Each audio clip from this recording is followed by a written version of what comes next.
Hello and welcome to episode 247 of the Casual Try Hard podcast. I'm Brian, And I'm James. and we are hopping in the Wayback Machine again, going back in my day to talk about Magic Origins. Yeah, hot tub time machine right here. Yeah. You got your Chernobyl? Yeah. That's what I'm drinking here. It's in my cup. It's just Chernobyl. Got Chernobyl in my cup. That's Getting right. Turned. So we're doing this week. It should be pretty fun. I thought we were gonna talk about colors, and then I saw it was Magic Origins. I was like, "Ooh, this will be fun." Yeah, I didn't feel like doing colors, so I figured we'd do another back in my day episode. I'm not going to be around next week, so we're doubling up. We recorded yesterday, and now we're recording again. So apologize if I don't know, some of the same jokes are there because we just did this. Yes. So we came to a perhaps quick decision. Well, more This realization. More realization. Yeah. So for a very long time, the show has been posted on SoundCloud, hmm and to post like more than 3 songs on SoundCloud, you have to pay a monthly fee. Yep. And our listens on SoundCloud have gone down every year we've used SoundCloud. Have not kept up with the monthly fee, huh? Yes, so we did some quick math, and I think we this year have paid roughly $1.50 per play of the podcast on SoundCloud. And while we appreciate you SoundCloud users, times are rough in these streets. Like, have you seen inflation? Yeah. So I think that we will probably plan to no longer place the podcast on SoundCloud when like this most recent month. So it might go through October. Yeah. But like we'll probably no longer put the podcast on SoundCloud. Yeah. I mean, there's still because plenty of places to listen to the show that are free. yes. Or they're all free to you. Yeah. And free-ish to us. Yeah. So we have Podbean. We have the Apple Store or the Apple podcast app. I do believe we're on the Google app. Okay. We're also on YouTube and Spotify. So plenty of places for you to listen to us. Yes, plenty of places. So if you are a SoundCloud user, you may be time to switch to another form of listening enjoyment. Yeah. Sorry. Yeah, I mean, perhaps if we rapped more, like SoundCloud, like really the niche there is like C- white rap. Yeah. And so like if we could have gone that way. But yeah, it doesn't seem financially worthwhile to continue it. No. James was like, I think yesterday post pre-show, we were talking about how many listens we got. Yeah. And then he checked the email and went, "Oh, it's renewing? Yeah. I didn't know we paid for that." And I was like, "Yeah." He's like, "Maybe we shouldn't pay for that anymore." And I was like, "Okay." Yeah. So no, I don't think that's a very good idea. The few listens that we get off of SoundCloud, I don't think are worth what we pay for it. So yeah. So if you're one of those 10 people, I apologize. yes, there's one person. Okay, here we're just going. Kenneth, I see you. Our number one listener of all time with 124 plays. Kenneth, Sorry, it's Kenneth. time to switch to another app. Yeah. This is for you, buddy. I appreciate you. And then Mo with 35 plays. Yeah. Spotify, my man. YouTube's free and you get to look at us. Yeah. You can also like if you can oftentimes turn your phone upside down so you don't have to look at us. True. This is also This is also an I option. mean, if you have YouTube Premium, you can shut your screen off and still listen to us. Also, Yes.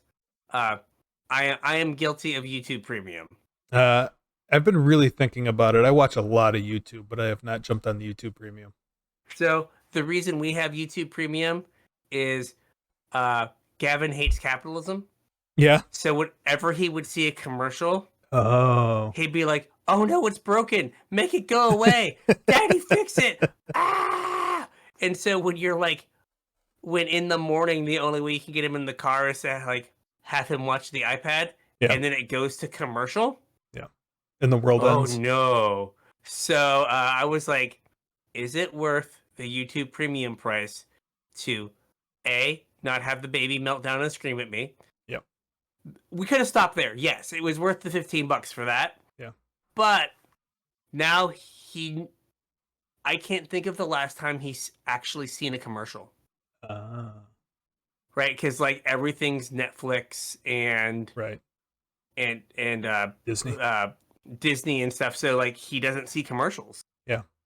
So like that's good. Mm-hmm. Like he will never have the Skip It song stuck in his head. I just ruined the day for some of you because you're like, skip it, right? You're singing it now. You're seeing the commercial, right? But he's not going to have that. But yeah, so we're going to have Poor to kid. retire this. Yeah, I guess. Good. Lucky me. Like now he just goes and looks at trucks at Target. It's not like he's been like, oh my gosh, I have to buy hungry hippos or something. Or at his age, hungry choking hazards. Exactly. So yeah.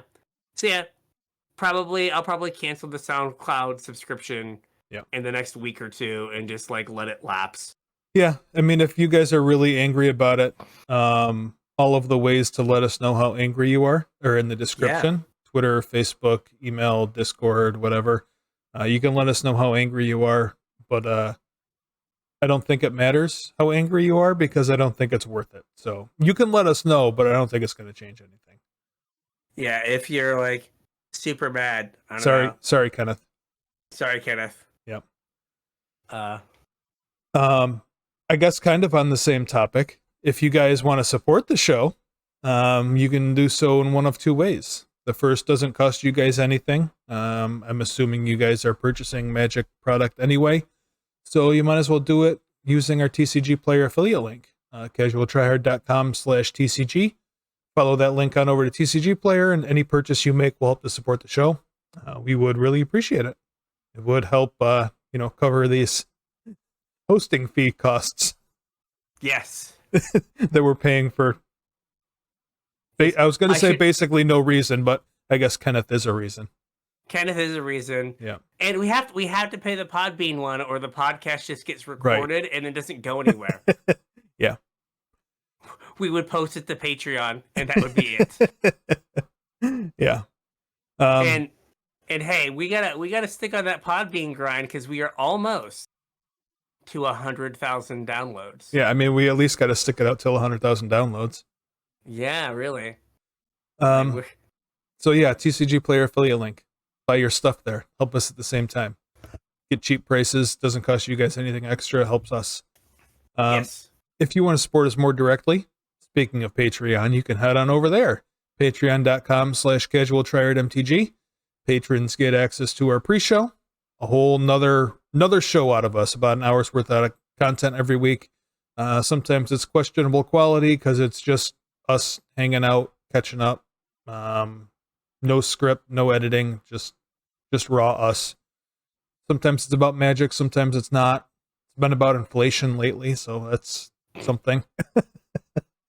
Patrons also get access to the show notes, so you get a kind of a sneak peek about what that week's episode is going to be about, and you get put on my mailing list, which, as I just told you in last week's episode, you actually, by the time you hear this, you should have it. Went out last week, so you guys should be getting that. And I'm going to need your help for the next one, so make sure you patrons let me know if you got any ideas for that. Patreon.com/CasualTryHardMTG.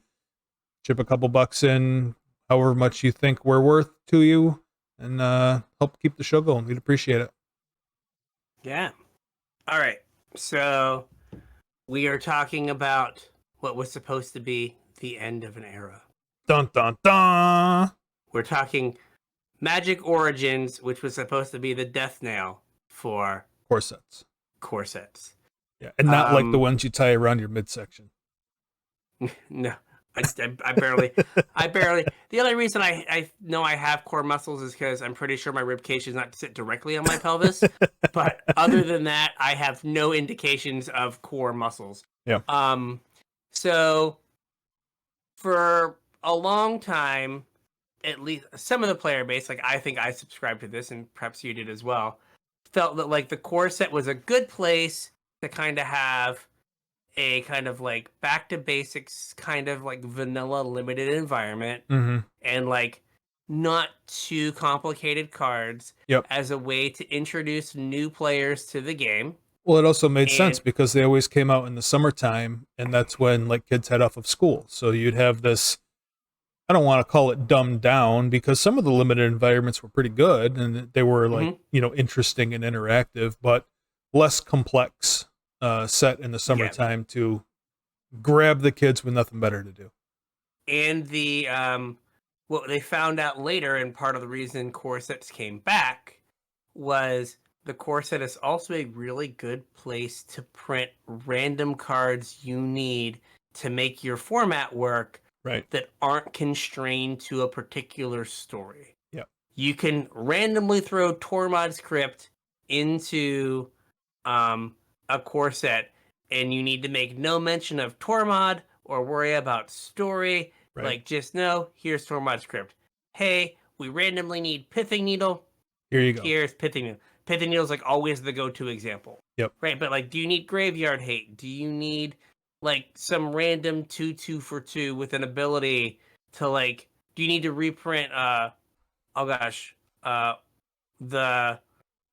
Order of the White, whatever, like the white 2/2 that like gets a land if you have less lands than your opponent. It's in this set. Yeah. Yep. Right. Like, so, like, do you need Knight that of the card? White Orchid? I think it is. Knight of the White Orchid. Yep. Yes. Do you need that that kind of card? Yeah. Also, throw it in the core set. Core sets were where the kind of in the same vein as problem fixers. Core sets were where your hosers were as well. Typically, hosers didn't make it into like a regular standard release. They were kind of reserved for the summertime, the core set. Yeah. So, like, there's definitely a need for core sets, but I think that for a lot of enfranchised players, core sets didn't sell super well. They weren't super appealing because they were perhaps a little bit more simple in the limited environment. Yeah, cards weren't exactly as powerful as they were like in a normal release. And if you have a lot of like, staple reprints, yeah, right? Like, I already have 4 Pithing Needles. Like, opening my 5th Pithing Needle does not move the needle for me. I see what you did there. Opening my 75th Tormod's Crypt isn't doing it, right? Right. So, like, people were just less excited about core sets in general. So they were going to send them off with a bang with Magic Origin. Yep. So where does the name Magic Origins or Origins come from? So basically Magic Origins is telling the story of how Jace, Liliana, Chandra, Nissa, and Gideon got their spark. We'll talk about the cards in a little bit, but kind of the selling point of the set was that it had the 5 planeswalkers in creature form on the front side, and then when a condition was met, they would transform into a planeswalker. So it was a card that was a creature transforming into a planeswalker, telling a story about how a character transformed into a planeswalker. So it was kind of centered around 10 planes. Each planeswalker had the plane they, like their home plane, and then the first plane that they planewalked to, with some sort of event causing the spark to ignite. Gotcha. This is kind of the origin of like the Justice League. Yeah, kinda. Right. Kinda. But like, I don't know. I guess we had like Cons was before this. Like Yeah, the cons we haven't block. been to BFC yet. BFC, I think, is next. Yeah, but like those are the planeswalkers Yeah. that were like the Justice League on BFZ. Yeah. So this was kind of like setting that up to some degree. Like, let's make you care about all of these Yep. before it is all you see. For the next 3 years. Just Jason Company. Yeah. Sad Jace, emo Jace, happy Jace, just all the Jaces. Hobo Jace. Hobo, the best Jace. Hobo Jace. So, oh my god. The pre-release for this was July 11th and 12th, 2015. Yeah. Jeez, oh man. It's almost 10 years ago. Almost 10 years. Like, and then we're creeping up on 10 years. Yeah. Yeah, I mean, like, I came back in 2014, so I'll be 10 years. My 10-year wedding anniversary, my 10-year return to Magic. And it was released July 17th, 2015. Yep. That is wild. Yeah. So what were the mechanics? What were we doing? So the first thing is what I kind of just explained. We had some double-faced cards. I don't know if you technically consider these a mechanic, since there's only 5 of them and they were all at Mythic, but there were double-faced cards in this set. I think it is important for the youngins to understand that we had double-faced cards in Innistrad. Mm-hmm. And then we had these 5 double-faced cards. Like, were there any double-faced cards in between? Like, I don't think. Maybe not. Right? Like, yeah. This was kind of a big deal. Let's see here. Yeah, I mean, that was only like 3 years, though, right? From Innistrad? Wasn't Innistrad like, 2012? Innistrad? Was it Innistrad 2012? Maybe it was. Maybe that is not as impressive of a... I thought Innistrad was right before RTR. Maybe it was. Like, Innistrad is one of those things that, like, it seemed like a long time ago because I wasn't playing then. Yeah. So, like, you couldn't get the packs and the cards when I came back. Yeah, Innistrad. So, yeah, no, you're right. It might as well have been Odyssey. Yeah. So, Innistrad came out in 2011. 2011. But you are right. It is right before RTR. Yeah. So, like, I came back, like, in Theros. So, like, that was, like, 2 blocks before, like, 2 years before, like, those packs just didn't exist. Mm-hmm. And then, yeah, there were no double-face cards in RTR. Nope. None in Theros. Nope. None in Cons block. Nope. And, yeah, so those were the first double-face cards in 4 years. Mm-hmm. So kind of a big deal in that regard. Yeah, I just meant, like, it's kind of hard to call it a mechanic when it's at 5 cards at Mythic Rarity. Yeah, like it doesn't... Chances are you're not going to see one in your draft. And that's kind of counter to what? To, like, mechanic, because most mechanics you kind of associate with, like, holding together a draft. But, like, think about, like, you know, the dumpster fire that was Cleave. Right. Like, how many cards had Cleave on them? Like, 7? Yeah, and right, like you didn't even know because the mechanic was awful. So yes, you just ignored it. You're just like, yeah, like, who cares? Yeah. So then we had oh man, we had some changes. We got Manache? Yeah, we got Manache? There's a couple mechanics here that had some tweaks to them. Menace replaced Intimidate as like the other evasion ability. And Intimidate was only blocked by creatures of the same color? I think so, yeah. And before that was Fear, that was black or artifact creatures, right?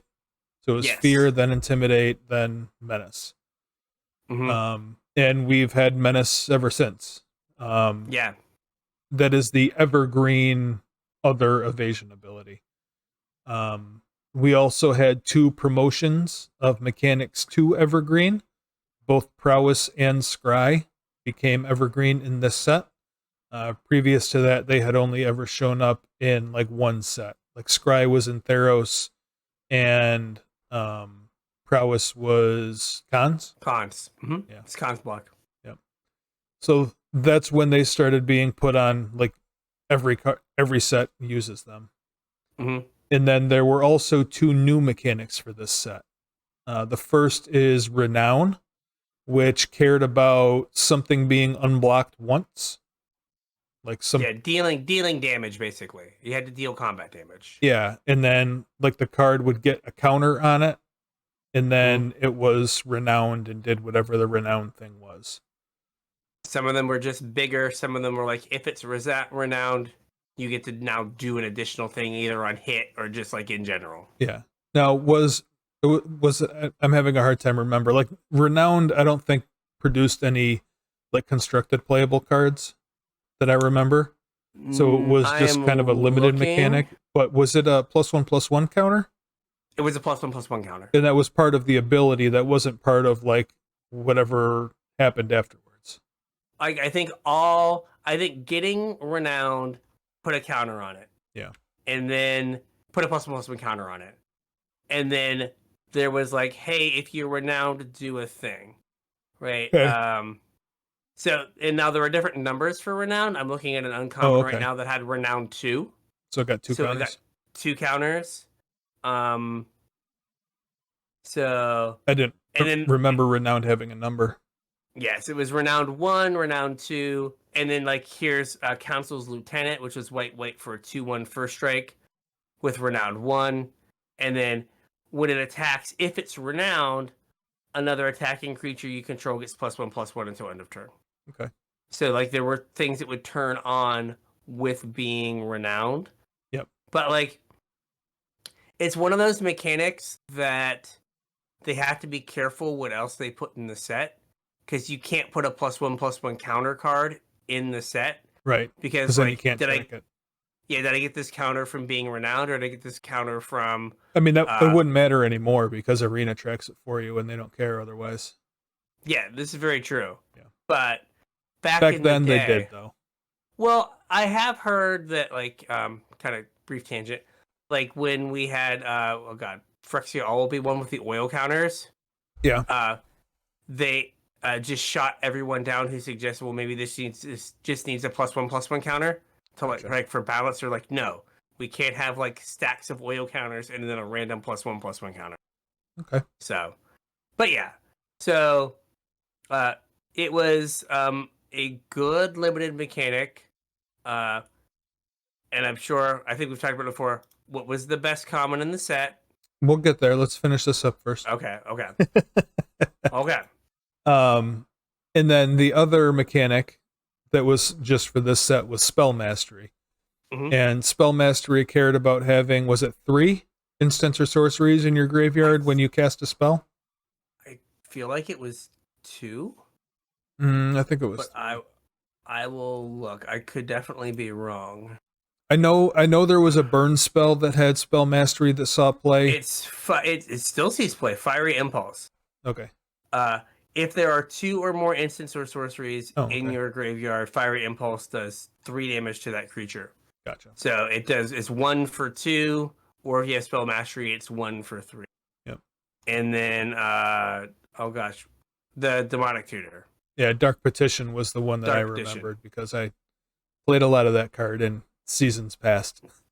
Yeah, so it's 2. It's always just 2. So like Fiery Impulse gets played in blue-red decks in Pioneer because getting the 2 spells in your graveyard is trivial. Right. Like it kills everything on turn 1 and 2 basically. Mm-hmm. And then by the time you get when it stops being effective, you get your second spell and now it can like kill more stuff. Yeah.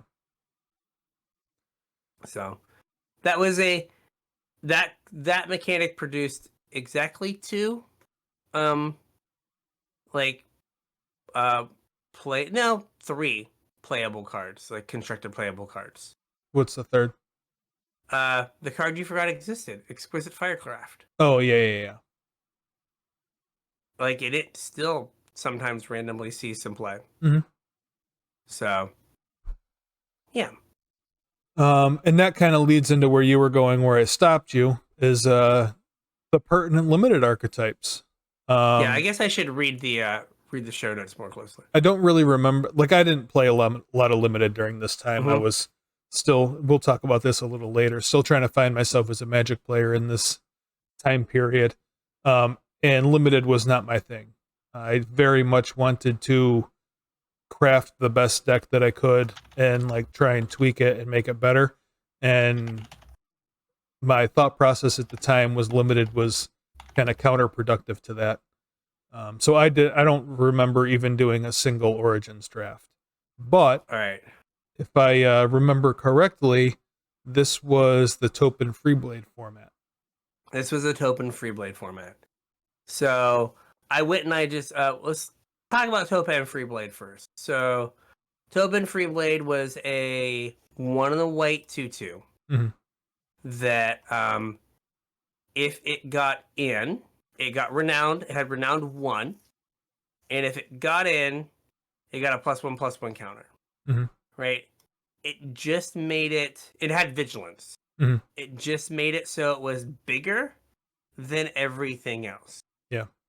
So like on the play, like Topin Freeblade attack you if you didn't have a way to block it, or if they had like a removal spell, they just got like a 3/3 that was bigger than everything. Now, you might be saying, a 2-mana 3/3? That's not that big at all. It's 2023. It was 2015. Right. All right. Like 3/3s cost 4 mana and limited in 2015. And it was like still multiple years before like Thrashing Brontodon. Oh yeah. 3-mana 3/4. It was like 4 years. Like when that card got printed, we were like, oh my god, this is absurd. Yeah. Right? So like it was just so much bigger than everything else that like you would just get something out of the way and then just go to town. So for example, War Oracle is 2 white for a 3/3 with lifelink and renowned 1. So your Topin Freeblade ate their 4-drop. Right. Or traded with their 4-drop. That was an uncommon. It was an uncommon that your common 2/2 just like clowned. Right. I'm trying to look at some other stuff here. Like just like that card was so far off scale. Here's another one. Prized Unicorn, 3 and a green. 3 and a green. It could have like an entire meaningful paragraph of text. It's an uncommon. All creatures able to block Prized Unicorns do so. It's a 2/2. So it gets eaten by the Topin Freeblade with vigilance? Yes. Here's a 5-mana 3/2 flyer in black, and when it enters the battlefield, each player loses 2 life. So you get bonked too. Yep. I think there's a card in WoW that is like 3 black, or maybe 4 and a black. That's like a 3/4 flyer that lightning helixes them. Yeah. Right. Different times. Way different. So yeah, it just was massive. Yeah. Compared to what the rest of the format was trying to do. Yes. I went and looked up the draft archetypes. It was like red, white, go wide. Green, white was, or I don't know how that works, but green, white was renowned and like pump spells, Titanic growth kind of stuff. And then you have blue, white flyers. Sure. Shocker. Yeah. Green, blue was Ravnica, and it was so they had like what planes it corresponded to was Tempo. Black, white was Auras. I don't remember. Oh yeah.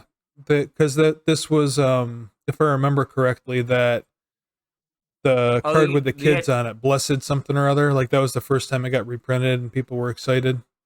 And it was the sad children that were dead. Yeah. Blessed. Yeah. And like there's Starfield of Nyx at Mythic. Yeah.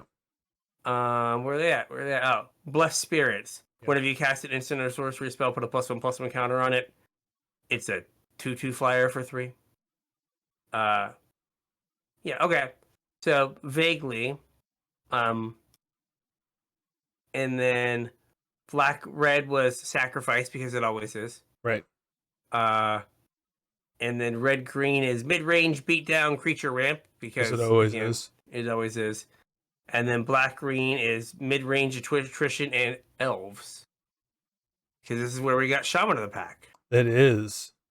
We're gonna get there too. I honestly only remember playing white deck. Okay. In limited, you mean? Because it was just like you want Topin free play, you want the renown thing, you want to sneak it through somehow. Yeah. So like I just remember playing a ton of white decks because what like is sneaky about like green white pump spells or like being white red and having I think it was like Titan strength Mhm. is you attack with your stupid 2/2 that if they don't block it, it just clowns like their next 3 plays. Yeah. It's almost a forced block. Yeah. And then And you're then you like got a pump spell and you blow them out. pump spell blow you out. Yeah. Right? So it was very much just like you want white cards, you want to be aggressive. But like some of the green cards, you have Dwinnen's Elite. Yeah. We got Elvish Visionary like reprint after like a million years. Mm-hmm. Remember how Yeah, excited people were for excited about that. Yeah, we had Caustic Caterpillar. Just remember when Caustic Caterpillar was like a a like playable Magic card in like constructed formats. We got Fleshbag Marauder back in black. What were the other? Gather the Pack. Yep. That was a solid one. We got Gnarl Root Trapper, the like The elf. reverse Elves of Deep Elves Shadow. of Deep Shadow, yeah. Yeah. Oh wait, was it Eye Blight? Was that the guy? Yep, that was the the Eye set. Blight Assassin. Yep. Like that card was interesting. I'm trying to remember. There it is, Eye Blight Assassin. Yeah, when it enters the battlefield, target creature an opponent controls gets -1/-1 till end of turn. It's a 3-mana 2/2. Quaint. Simpler times. Yeah, here we go. The common black removal spell was 5 mana. Mm-hmm. But it was Not an instant. anymore. So we were feeling ourselves with it being an instant. Yeah. Guilt Leaf Winnower. That's what I was thinking of. Enters the battlefield, you may destroy a creature. Its power and toughness does not match. Oh man, because they like symmetry. Yeah, exactly. Yeah. So if you're not square, dead. That's right. Yeah, the limited environment was very aggressive by like 2015 standards. Yeah. I think again, like now it'd be like normal to like maybe on the slow side. Mm-hmm. But like it was fun. Like I remember playing it a lot.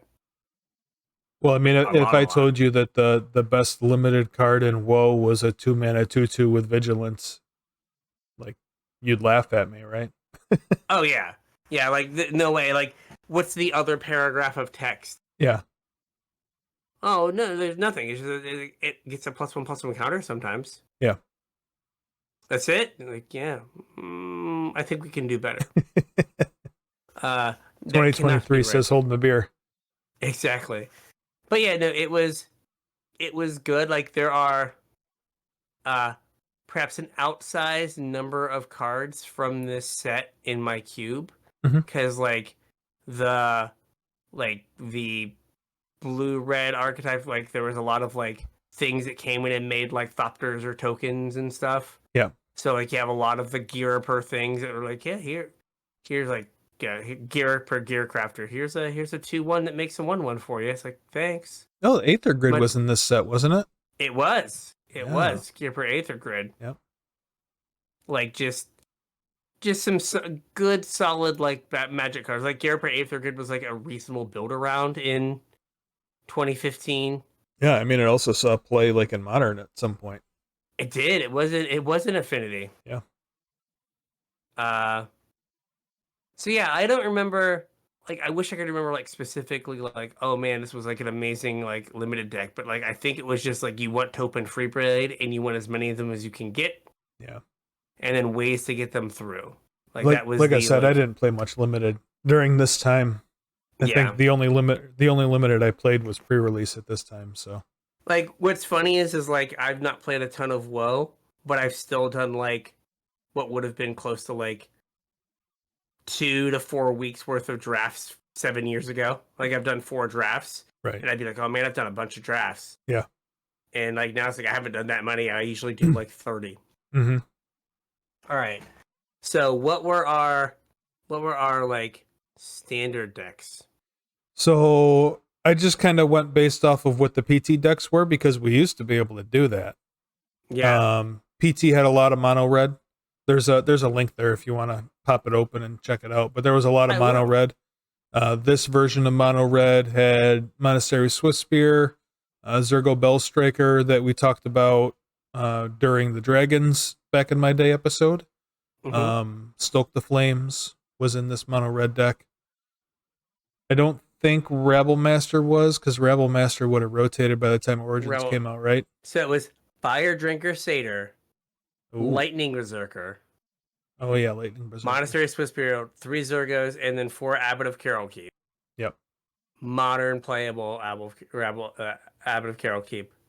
Fiery Impulse, a 1 of. Wild Slash, Lightning Strike, Searing Blood. Exquisite Firecraft, and Stoke the Flames. Yep. And then second place we had Insoul Artifact. Mm-hmm. This is basically the Scissors deck in Pioneer. Yeah. This is I think this is where Mike Sigris punted and like lost himself the Pro Tour. Okay. If I remember correctly. Or maybe that was another. Do you remember the story? I'm trying to remember. But I think there might have been 2 punts. Let's see, Sigris PT punt. Hour of Devastation. Poor Siggy. Yeah. I thought like there was something that he like messed up that like cost him. I know there's one that like cost him in like a later PT, but I thought there was one. Thought there was one back here. Yeah, I might be wrong. Like, sorry, Sigrist, if you're listening and you're like, I didn't punt this. Why are you bringing this up? Stop it. Yeah, I wish I could remember. But that's all right. The scissors deck was yeah, we had Ornithopter, Darksteel Citadel, right? As mm-hmm. things to suit up. And then otherwise it was kind of just like hit Phyrexian Revoker. Yep. Chief of the Foundry, Whirler Rogue. Yeah. Yeah. Yeah, collateral damage. Oh my god. Whirler Rogue is how you get your Nantuko Husk through. different deck. Shrapnel Blast. Oh, Ghost Fire Blade. Remember that thing? Oh yeah. Yep. I do remember Ghost Fire Blade. Yeah. So like your goal was to like turn 1 like Ornithopter, turn 2 Insoul Artifact, make it a 5/5, cross your fingers and hope that was enough to win you the game. Yeah. Or like Darksteel Citadel, mm-hmm. and then maybe turn 3 put an Insoul Artifact on it. Yeah. And it's indestructible, so then you just beat face right. with a 5/5 indestructible. You put him in the abyss, as it were, and cross your fingers and hope it's good enough. I mean, if you had one, it usually was. I remember losing to this deck a lot. Yeah, like if you like had the draw, like it's a deck that's probably powerful enough for like it would probably be powerful enough for Pioneer if you had more Insoul Artifact. Well, right? I mean they do, but the other one doesn't see play. What's the other like? Tezzeret's Ambition or Tezzeret's Touch? Tezzeret's Touch. Yeah. Yeah, it's 3 mana though. Yeah. But like if it was blue black, then you'd like play blue black scissors. Mm-hmm. Right. But like I think being only having the one doesn't give you enough consistency. Yeah. But like it was a very powerful deck. Mm-hmm. And This But it is was, the first deck that I ever remember Tom playing. oh yeah, I'm yeah, not sure when him and Dylan started coming around, but I do remember Tom playing Scissors. yeah. And it also had Stubby D. Yep. Yep. And like as you're like, okay, not only can I cross my fingers I can and protect hope there's no, it. but I have 3 ways to protect it. Come on, big money. Yeah. Um, yeah, and then we have multiple flavors of Abzan. Still, I mean, I think every one of these back in my day episodes we've done, we've talked about Abzan, so I don't think we need to dive in too much. But Yeah, this was around the time period where the Den Protector Death Mist Raptor combo was like the build. So I think hmm basically all of the versions had that as just a way to grind. yeah. Death Mist Dinosaur. Yep. Uh, still Siege Rhino. Get in there, buddy. Yep. So it's funny. Like I know these prices are current prices. Yeah. Mono Red, 172. Blue Red and Soul Artifact, 165. Abzan Control, $431. Holy moly. Uh, Green Red Devotion, $341. Wow. That's got to be like Abzan, all Nykthos, right? Green Red Devotion, probably. Uh, so, okay, Wooded Foothills is $120 of that, Yeah. and Nykthos is another 120. Yeah. And then, like, Sylvan Carry added is $14. Wow, And really? Dragon Lord, I wouldn't have guessed that. well, for four, so Oh, they're okay. $3 a piece. Yeah. But Dragon Lord Atarka for 4 is $26, so like almost 27, so like almost $7 a pop. Yeah. But it's just funny, like and then 2 Ugin the Spirit Dragons for $29 a pop. Yeah. But no, it's just funny, like the 2 top finishing decks were like some of the cheapest by far. And then mono red again 170, mono blue red again 171, and then this person was a baller. Their mono red deck was 198. Again, I know it's in like what the cards are worth today, but probably not too far off from what they cost Yeah, I would back in the day with like a pile of uncommons. Yeah, basically. So, and then again, Green Red Devotion is this. Oh gosh, what's his name? This is basically just Xenagos. mono green ramp with Xenagos. Yeah. It's kind of what like red. I don't know if you remember like the red green monsters deck that was around like from Theros. I do. I think this is what that turned into. Yes, because it has Xenagos the Reveler. Yeah. And I forget the guy's name who played that deck constantly at the store. But he played it all the time. Zinc. Like, didn't Zinc play Xenagos? You remember Zinc? Zinc, I think. With the really long fingernails and the foot gloves? Yes. That is the guy. Yeah. That is the guy. And then he had Whisperwood Elemental in it. Mm-hmm. Oh man, Whisperwood Elemental is only 50 cents now. Oh, how the mighty have fallen. That card was great. It was. Course of Crewfix still holding on at like 90 cents.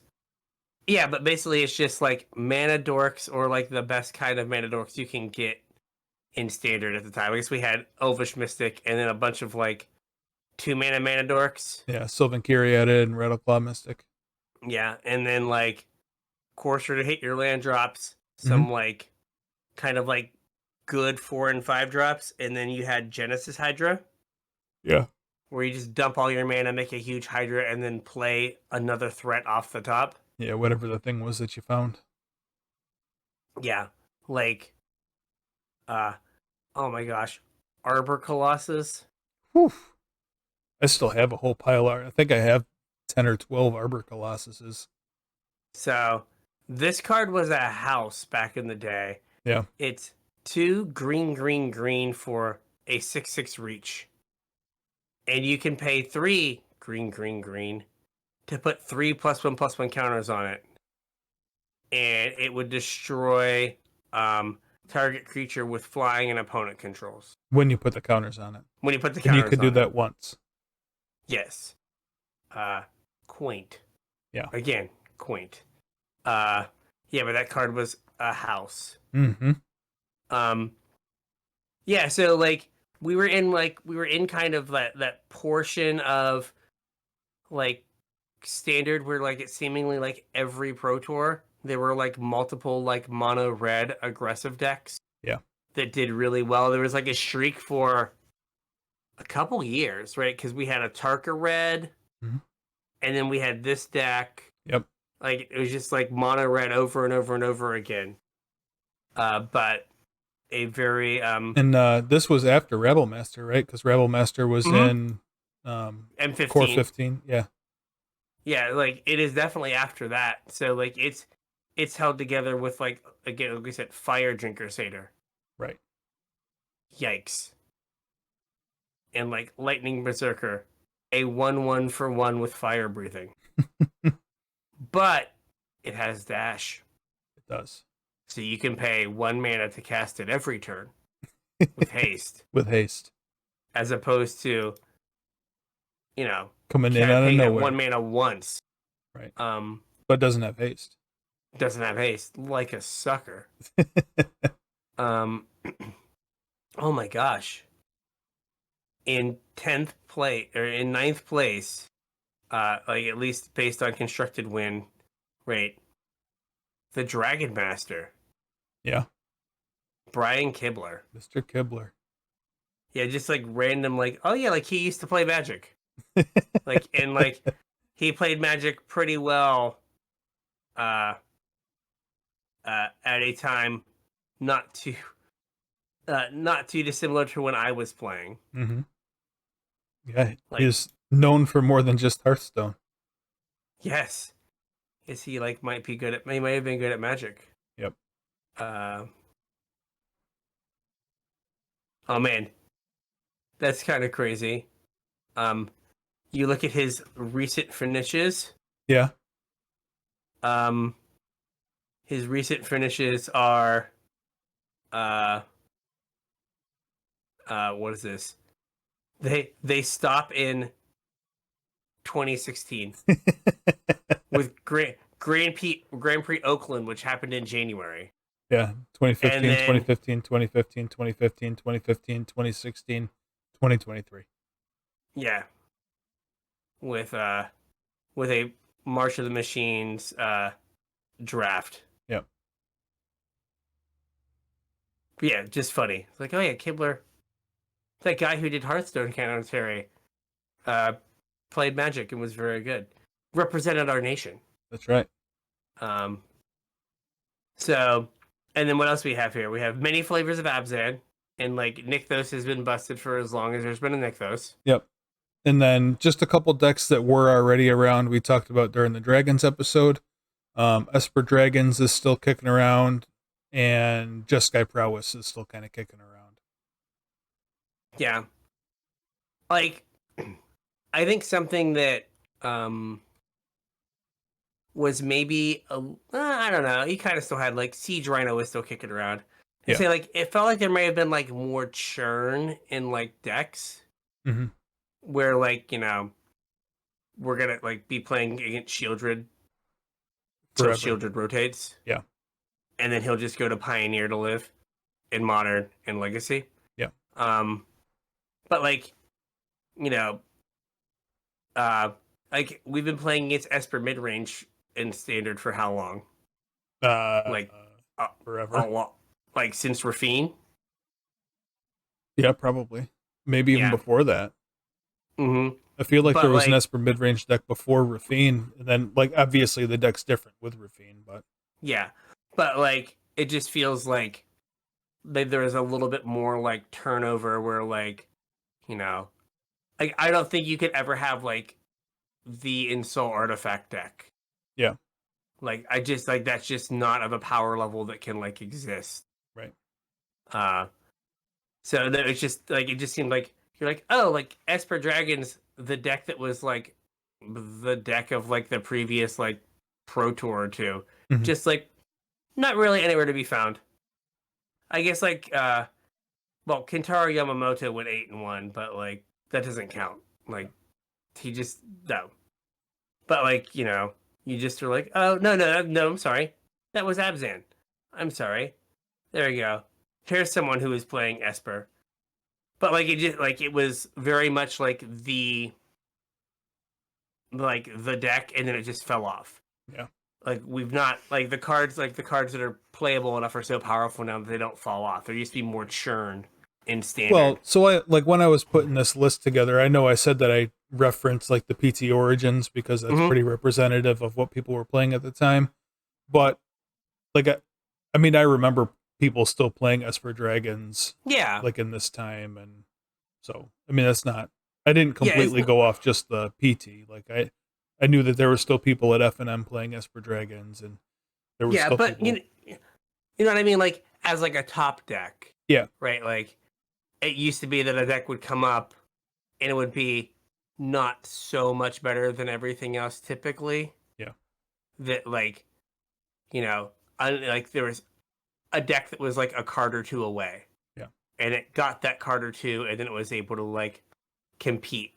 And it feels like we don't have that as much. Well, I mean, the churn used to be weekly. I remember Mhm. like complaining about coverage because, like, at the time, the SCG crew, like Brad and Todd and all them, would, you know, spike a tournament and then get everybody else on board with playing the deck that they spiked the tournament with, and then show up the next week with a deck that beats the deck that they played last week. Mm-hmm. So, like, by doing that, like, they were able by being kind of a like celebrity or whatever, they were able to stay ahead of the metagame because they just built a deck that beat the deck they just played. Yeah. Like that seems so innocent compared to like, you know, the last couple of years of buy my NFT collection. Right. Give me all your money. Yeah. All right. Thank you very much. There is no NFT collection here. I will see you later. And then Jeskai, Prowess, or Tokens, that was the deck I played like through cons. It was still around. It was doing good things. Mhm. But like it was very much built sometimes around like Jeskai ascendancy. And if it got thought seized or countered, your deck did no things anymore. Yeah. But it was definitely still around during this time. All right, so what were our hyped cards during spoiler season / pre-release? So I know that, like, when we were talking or whatever, you had a bunch of cards that you wanted to talk about. Some of them are in the next section. These were really the only three that I remember being super hyped for. If you want to hop in with some others, feel free to. The first is Archangel of Tithes. Like, people lost their mind about this card during spoiler season because it like comboed with everything. We got to tell the people what it does. It's like 1 white, white, white. Very good. For a 3/5 flying. And when you gain life, you put a counter on something? No, you're thinking of Archangel of Thune. So this is... Oh, yeah, as you're long right. as Archangel of Tithe is untapped, creatures can attack you or a planeswalker you control unless their controller plays 1. Yeah. And if it's attacking, creatures can't block unless their controller pays 1 for each of those creatures. Yep. You were right. I was really thinking of a different card, but I do remember people getting hyped about that card as well, though. I guess a like smaller card that I remember people being hyped about was Magmatic Insight. Do you remember this? Was that discard a land, shock something for a mana? Discard a land, draw 2 cards. Draw 2 cards. Right? It was like, oh man, like never had a land to discard it when you wanted to play that card. Yeah. Like I've never seen anyone put it on the stack, but I remember being like, oh man, this is 1 mana to draw 2 cards and you just have to discard a land? Oh my gosh. And like, yeah, never did a thing. Yeah. At all. Another card that like a lot of people were hyped for, and only kind of recently the hype has paid off, but was Days Undoing. Mm-hmm. I remember this card being like a $35 or $40 pre-order. Like Mm-hmm. people, they had never tried to print a fixed Time Twister before, and I think very quickly after this card released, it went to basically nothing. I bought like 10 or 12 copies for under $1, I think. I wish I would have done that. Yeah. Because they've kind of crept back up with the printing of Narset. Yeah. I saw another. Where's the other card I just saw that I was like, oh, that's the card people were kind of hyped about. Where was it? Oh gosh. Um, was it the Great Aurora? Did people think that was going to be good? I played the Great Aurora in the Seasons Pass control deck, but I don't think people were super hyped for it. Okay. The only other card I remember being like hyped for was Languish. Oh yeah. Languish was kind of nuts, and like it. I mean, it deserved it. Like that card was very good while it was legal, and saw play for a long time afterwards as well. So, Damnation to black, destroy all creatures that can't be regenerated. The Black Wrath of God. Mm-hmm. At that point was like a $50 or $60 card. Yep.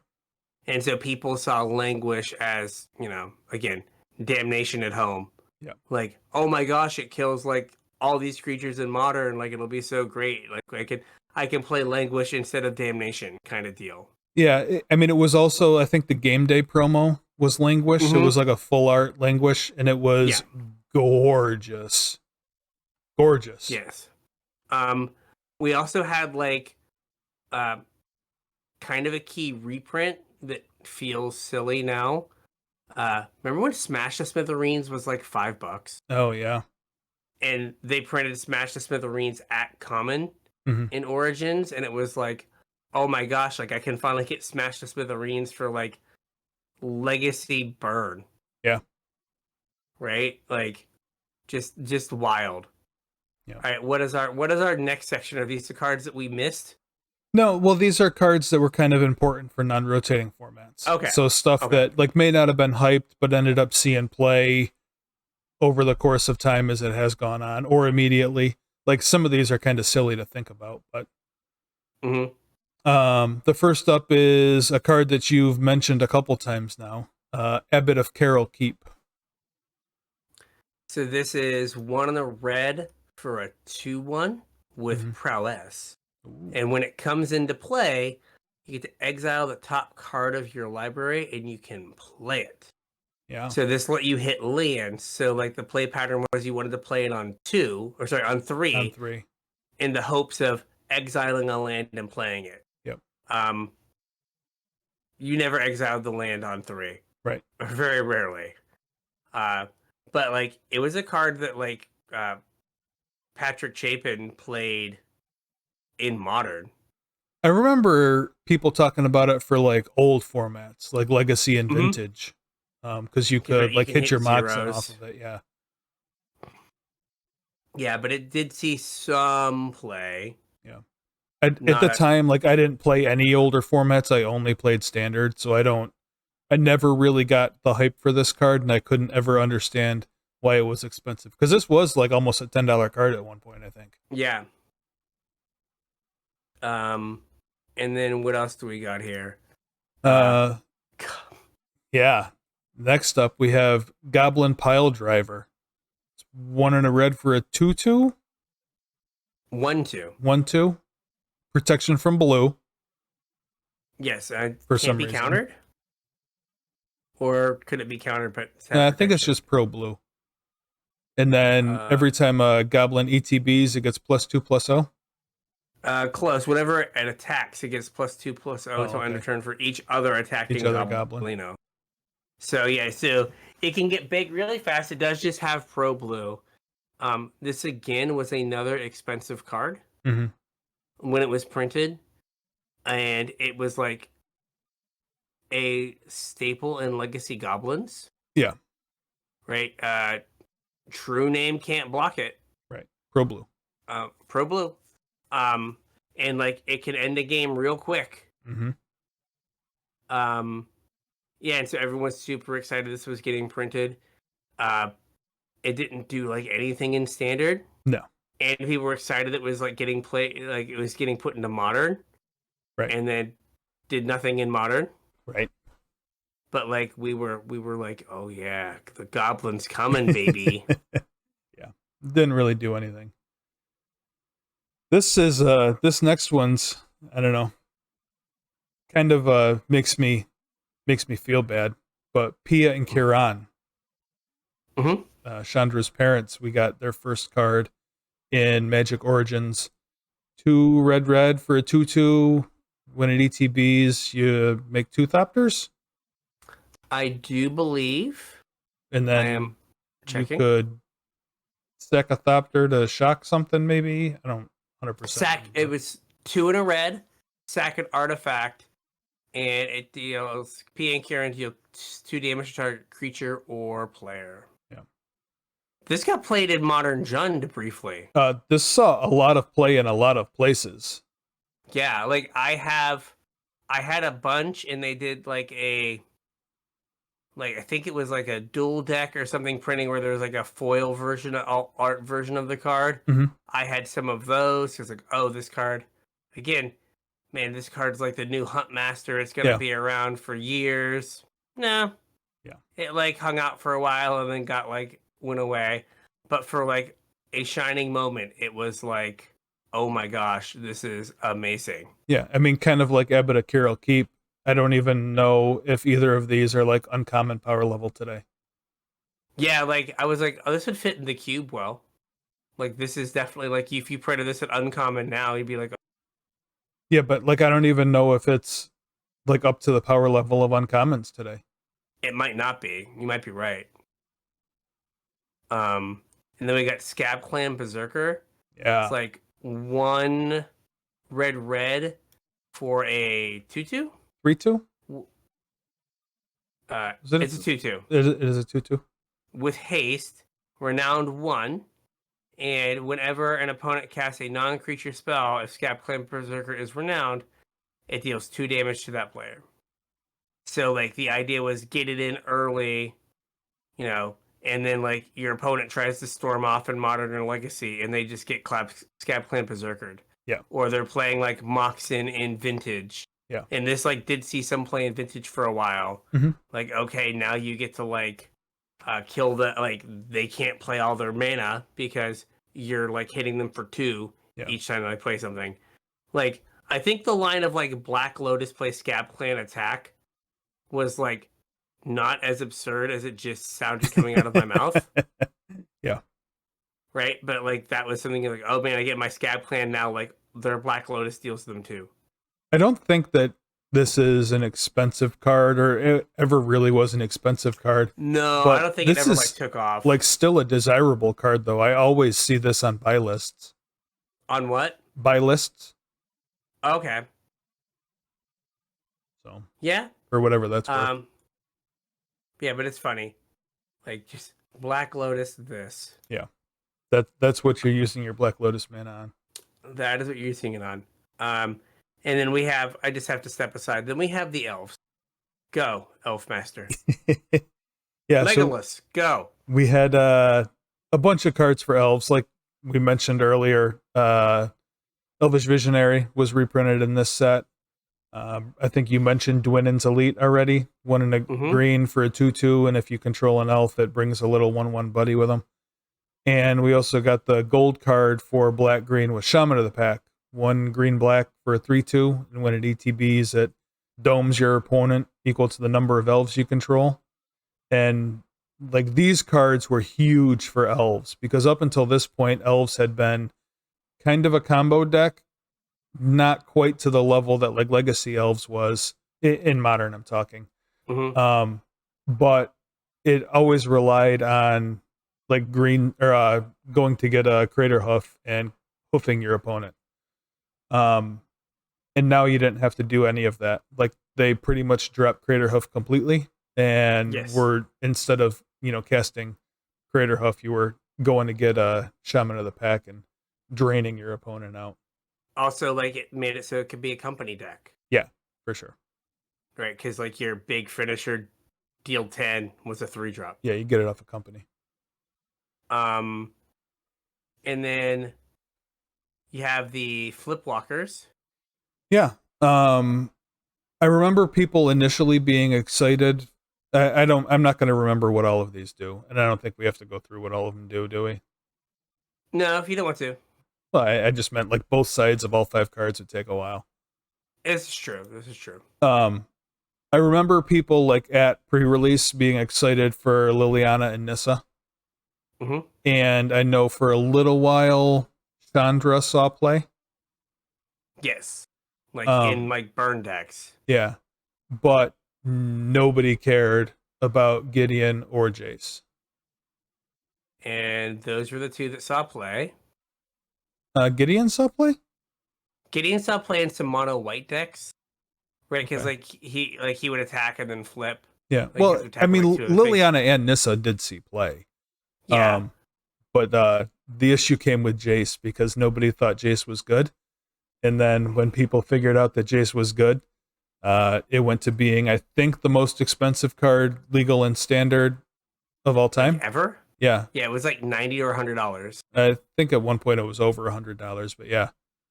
Yeah, so baby Jace here, Jace Vryn's Prodigy, 1 in a blue for an O2. Mm-hmm. Draw a card, discard a card. So it's Yep. Merfolk Looter. Yep. So tap, draw a card, discard a card. If there are 5 or more cards in your graveyard, exile JVP, then return him to the battlefield transformed. And the back is Jace, Telepath, Unbound. Up to 1 target creatures gets neg 2, neg 0. So on some level, and again, in 2015, that could like kind of eliminate an entire attacker. Yep. And then I've got to zoom in. Don't have my glasses. And then you may cast target -3. You may cast target instant or sorcery card from your graveyard this turn. Mm-hmm. And if it would go to the graveyard, you exile. Oh, it has 5 loyalty. So like, you could go like minus immediately. Yep. Then plus the next turn. Then minus again and use your Jace. And then -9, you get an emblem with when you cast the spell, target opponent mills 5 cards. Mm-hmm. Which you're kind of a long way away from, but like still wins you the game. I have lost to that Jace emblem multiple times. Yes. Jace is still in the vintage cube. Yep. Like still around after all these years. Yep. He is significantly cheaper than he used to be. He's $5 now. Oh wow. The mighty have fallen. Yeah. Yes. But like still like a powerful card that like defined a standard. Mm-hmm. I mean, more than the standard. Like it saw play in, I know it saw play in Modern. I think it saw play in Legacy. Yeah, like it did a lot. Yeah. So these were cards that like impacted like, you know, Magic as a whole. Mm-hmm. I think there's a few that we neglected. All right. The first one is the man, the myth, the robotic legend, Hangerback Walker. Oh, I completely forgot about Hangerback Walker. Yeah. XX for a 0/0. It gets X +1/+1 counters. You can pay like 1 and tap it to put a counter on it. And when it dies, it releases all those 1/1 counters as 1/1 flying factors. Yep. Like so kind of the precursor to Walking Ballista. Yeah, like it got played in Affinity and Modern. Mm-hmm. Got it like it sees Pioneer play. Yep. It still sees some Modern play and like some of the, if you watch Aspiring Spike videos, like the Scales decks that are like pretty good, the Hardened Scales decks. Yep. Hangerback Walker is still doing his thing there. Hollowed Moonlight is still a sideboard card that gets played. Oh, really? So yeah, 1 of the white until the end of turn of a creature would enter the battlefield and it wasn't cast. Exile it instead. Draw a card. Okay. I cast my creativity. You Hollowed Moonlight him. Oh yeah. Got him. And then oh gosh, there's another one. If we would briefly touch on a commander card, Sword of the Animist. Oh yeah, sure. That was a card that like never saw any constructed play, Hmm. but like years later, it's like a $20 card. Holy moly, is it really? Oh, it was. It was a lot because it Oh, like just gets played in every commander deck. Just plays Sword of the Animist. It is 2 mana for an equipment. Equipped creature gets +1/+1, and when it attacks, you may search your library for a basic land and put it onto the battlefield tapped, and shuffle your library. And yeah. it has equipped to like it is. So it is right now. The Magic Origins version is $5. Oh, okay. The Tales of Middle Earth Commander version is 91. Holy moly. It's like an old art yada yada thing. But then like the other Tales of Middle Earth one is only that looks exactly the same as the other one for some reason is 6. So it has been more expensive, but it's like been printed down to $5. Yeah. And then there was one other card. I was like, oh yeah, we gotta like that card has like had some staying power. What was it? I like clicked right by it and I was like, oh, I need to mention that guy. And then I forget. Don't get old, boys and girls. It is like being young, but nothing works, and you can't remember where you put your keys. I mean, one card that I thought about putting on this list was Tutelage. I have a story. Okay. So Sphinx's tutelage. Is that Yeah. what we're talking? Yeah. Okay. So, picture it. Sometime in 2016. Yeah. The Charlotte Convention Center. Mm-hmm. Vividly, I can remember it. Playing standard. I think it was a standard GP. Yep. And I'm doing. I think it was an open, not a GP. Okay, an open. Okay. Yeah. And whatever, I'm probably in the Carowinds bracket or like fighting to be 5-4, right? And from the very last table in the event, a guy just goes, "Oh my god, I did it! Yes!" He was playing a Sphinx's Tutelage like mill deck. Yeah. And he finally was able to mill out an opponent in like round 8. Yeah. His only win. all day getting clowned and just was like, oh my god, like finally. paid $100 to play in this event. Yeah, and was like, Sphinx's Tutelage, I'm gonna do that. And then and like just like so Sphinx's Tutelage is like the fixed grindstone. Yeah. It's like you mill 2 cards, and if they or 3 cards, if they share a color, you mill again, but they can't be lands, right? So it doesn't Painter Servant. We also forgot another card that is offended. Okay. Harbinger of the Tides. Well, yeah, sure. I mean, he was a staple in Merfolk until the Modern Horizon set. It's true. Right? So blue for a 2/2 that you can pay 2 additional 2 colorless mana to cast it as if it had flash. Ooh. And when it enters the battlefield, you can return target tapped creature to its owner's hand. You don't have to pay any mana if you vial it in. Yes. And like this card saw play in Merfolk for years. Yeah.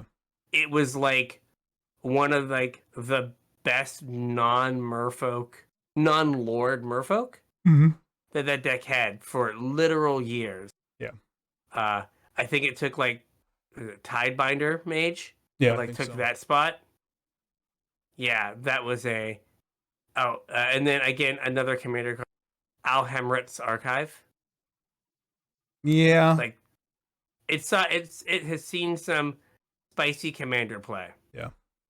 It is still $10 with 2 reprintings. Somehow. Again, commander. That is the way. Is it a card that no one played in standard and it is more than 30 cents? Yes. Commander's the answer. Probably. Yeah, but like there were some like cards that saw play.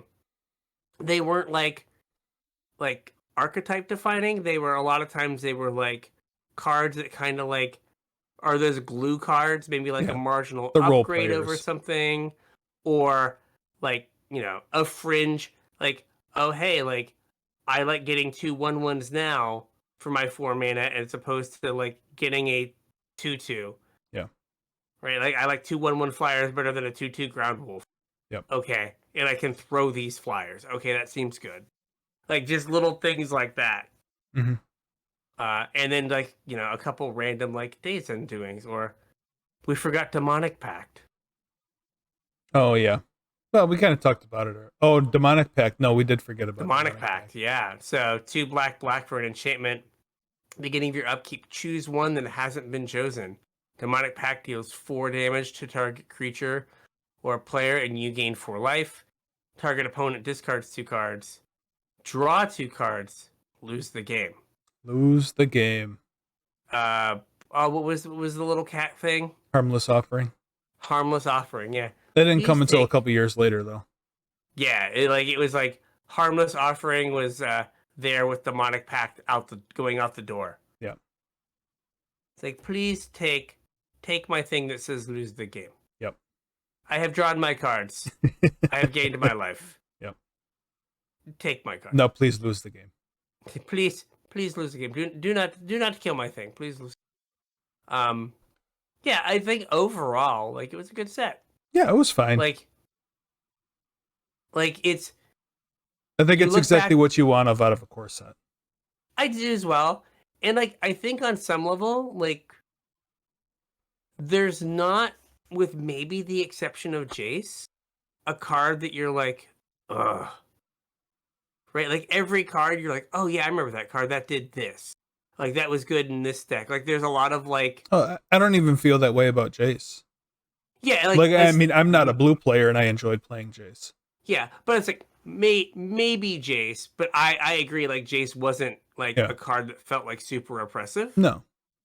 Right, but like it's just a set that like you look at it and like you get happy thoughts. Mm-hmm. You're like, I remember these cards. I remember like stupid like Harmless Offering, Demonic Pact. Yep. I remember like I think Patrick Sutherland says like the mark of a good card is it makes you like think about what you can do with the card. Like people were like, what can I do with Days Undoing? Yep. Like this is powerful. How can I make this work? Well, what you do is you buy a bunch, you put it in a box, and you wait for them to print. You wait for them to print a card that says you can't draw cards. Yeah. And then you break the symmetry. Yeah. But yeah, you have like all of these cards that are like a combination of like thinkers. Yep. And then like the right power level in the right kind of deck. Like you can't just like jam Hanger Backwalker in your aggro deck. Right. But if you have some like random +1/+1 counter synergies and some other things going on, then you're like, hey, this does a thing. Yep. Like I like this. And then like it made elves like more viable in modern. Absolutely. And right, like, and in like not the way, like, I feel like if they were like, we need elves to be good now, they'd print like a 2-mana mythic that like did a whole bunch of stuff. Yeah. Tutored up 3 elves, let you put 2 on the battlefield, added a bunch of mana so you'd cast the 3rd one. Yeah, like, or what was the like, is it Savine? The like merfolk god? Yeah. It's just like, this is so much text. Right. They're just like Svalin, I think. Svalin, there we go. They're just like, hey, you want an elf that makes an extra elf sometimes? Okay. Do you want Elvish Visionary? Yeah. Like that would be good. And do you want like, we're gonna make you play an extra color, but we're gonna let you fireball your opponent sometimes. Men. And it's like, okay, cool, yeah, we'll do all that. Like, excellent. I'm glad that we could accommodate your needs. Yep. Right? Like very different than like how they would do it now. Mm-hmm. Like, what if we made this cost no mana? Could that make Merfolk good? It could not. Yeah. But yeah, like, I think just like you look back and you're like, this is nice. So, I think I told the only story I can think. The tutelage story? Yeah. Okay. I don't really have a story, just more of a, I don't know, milestone, I guess. This was the first set where I felt like I was a competitive player, or it's the first set where I can remember like that mattering to me. Okay. Before this, I'd always been playing kind of bad decks, when I first got back into Magic, I played Mono Black, which obviously wasn't a bad deck, but I wasn't versed enough in the format, having just gotten back into Magic after 10 years or whatever, to pilot that deck appropriately. And I played some like decidedly bad decks prior to this. I played like a Constellation deck, a black green like Enchantments Matter deck that was kind of fun to play but not good. I played like a Sultai Planeswalker deck that was also pretty not good. I played red green land destruction that was very not good.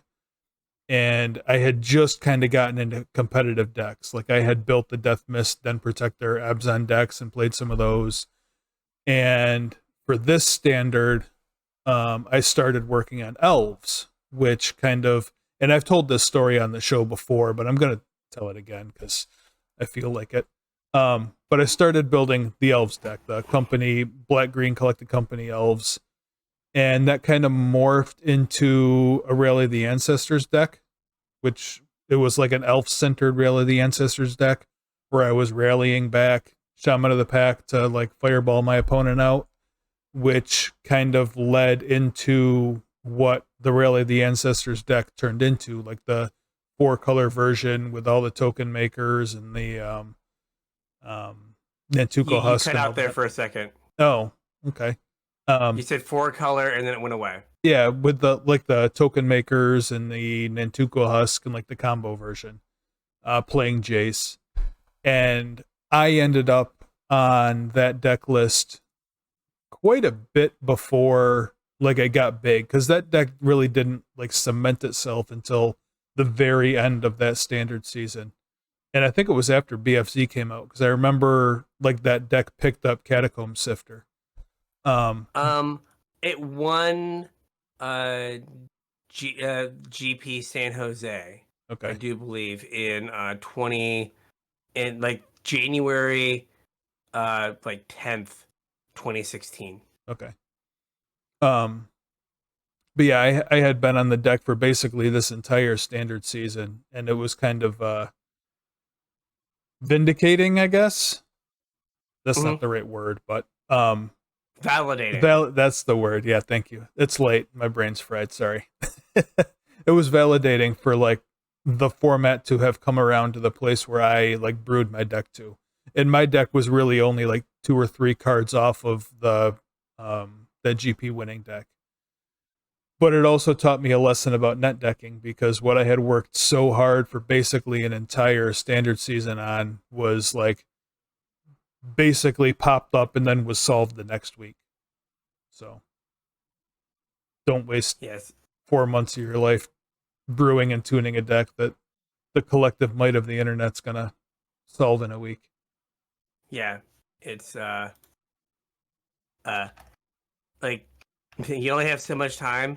Yeah. And like it's just easier when the internet does it. Yeah. Yeah, so what, I guess I kind of skipped over a thing, but like, Okay. you know, what were the lasting effects on the game? Like what are the things that we like think like, hey, like this had a big impact? Yeah, I mean, I don't think it was a core set. I don't know that it had any huge lasting impacts on the game. We talked about some of like the single cards that were good and saw play, but I don't know that it did.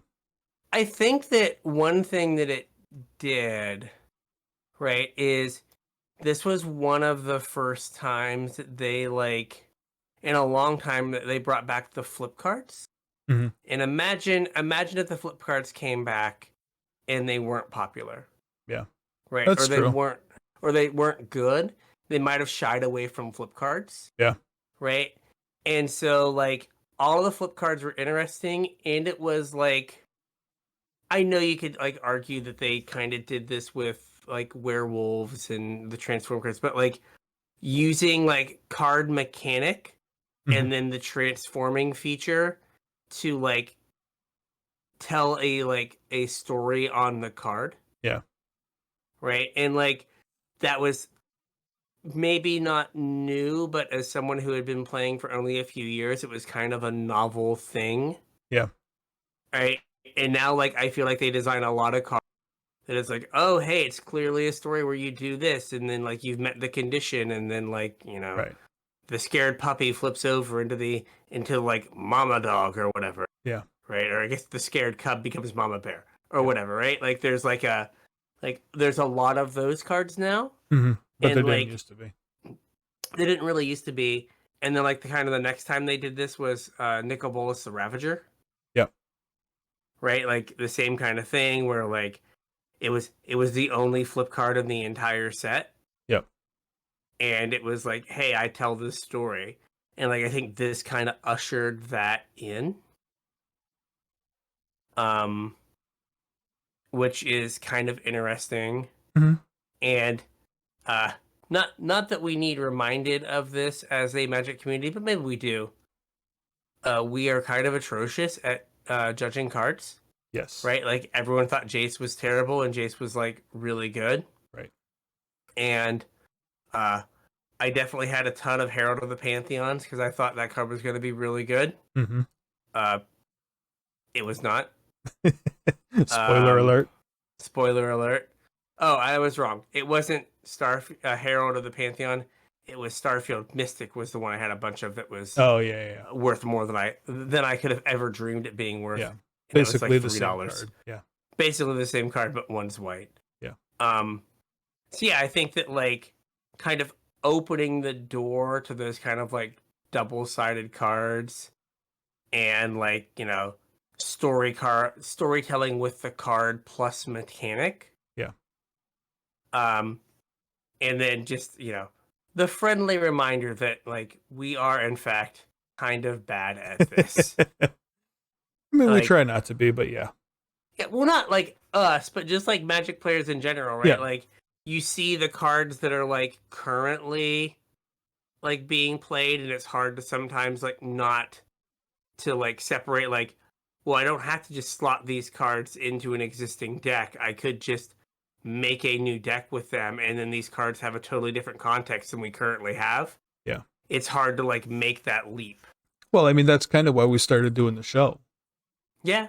is because we'd always get questions about card evaluations, and it was kind of tiring to do card evaluations on the same cards 3-4 times a night with different people at FNM. So we figured we'd just record it. And then you guys would all listen to it, and it's, And now here we it's are. working. It's working all these years later. 247 episodes later. Yeah. And I guess also like this continued the long trend of trying to print fixed versions of things. Mm-hmm. Right, we got fixed Time Twister. We got fixed Cataclysm Mm-hmm. and Tragic Arrogance, not nearly as good. Like at some level, like Vryn Wingmare is kind of fixed Thalia. Yeah. It's like if it costs 3 mana, it's unplayable. If it costs 2 mana, it's backbreaking. Right. Well, I guess those are not good options. But we got a lot of like, this was another time like they've kind of gone back, and they've done it previously to this, but like there's been a lot of like, can we fix this older card? Like, what if what was it? Lotus Veil Mhm. becomes Lotus Field. Yeah. Like, is that a net positive? Mhm. And like, so they did that a few times here. Oh, one But, more like- thing that I guess we can mention.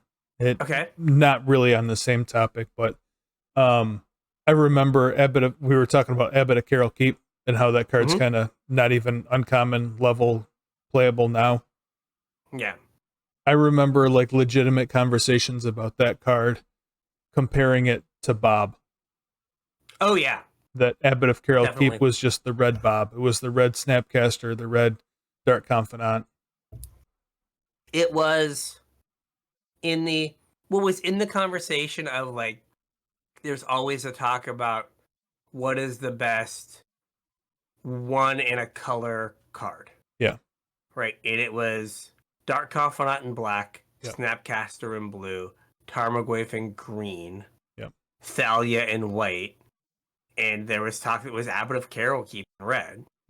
Which is kind of wild that that's not even like, I mean, I guess Tarmogoyf isn't really playable in green, and like the people still play Snapcaster. No. Yeah. So it was like Aspiring Spike when was it Flame of Anor Mhm. came out, which like if you have a wizard, you get to do like 2 of the 3 things as opposed to just 1. Mm-hmm. Was like, can we 5-0 a league with Snapcaster? Yeah. And like it was like a challenge to like Flame of Anor and like 5-0 a league with Snapcaster. Like, yeah, Snapcaster is sadly not a playable Magic card anymore. Yeah. And like Bob's probably not when your deck's full of pitch elementals. Yeah.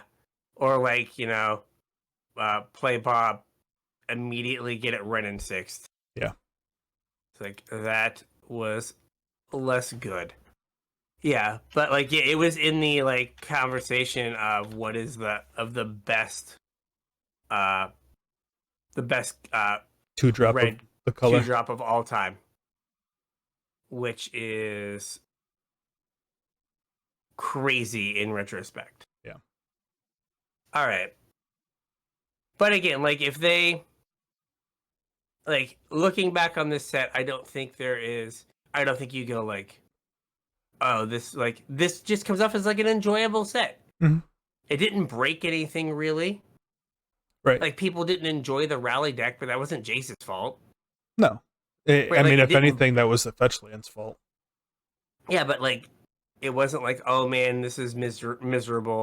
It wasn't like the limited environment was like maybe a little one note, but fine. Yep. Like it was just a solid set. Yep. I agree. So with all that, we can get out of the Wayback Machine and say, I think we got a show. I think we got a show. So if you would like to reach out to us on social media, Facebook, Discord, X, email, all those links are in the description. Remember, we're going to sunset SoundCloud. Yep. Sorry. So sorry, Kenneth. Move on over. Sorry, Kenneth, buddy. Yep. If you're looking to support the show, there's a couple ways you can do it. The first is our TCG player affiliate link, CasualTryHard.com/TCG. Buy all your Magic stuff from there and help support the show at the same time. We'd appreciate it. If you want to support us more directly, Patreon.com/CasualTryHardMTG. You can chip a couple bucks in, however much you feel like, and you get access to all of the Patreon perks. You get to look at our show notes so you can reference all the stuff we're talking about. You get to listen to us ramble on and on about inflation this morning at the start of this episode with our pre-show. And you also get put on my mailing list for when I have swag to send out. If you like any of that, or if you just want to support the show, we would appreciate it either way. Like I said, patreon.com/CasualTryHardMTG to do that. Got anything else? No. So with all that, we'll catch you on the internet. We'll catch you on the internet.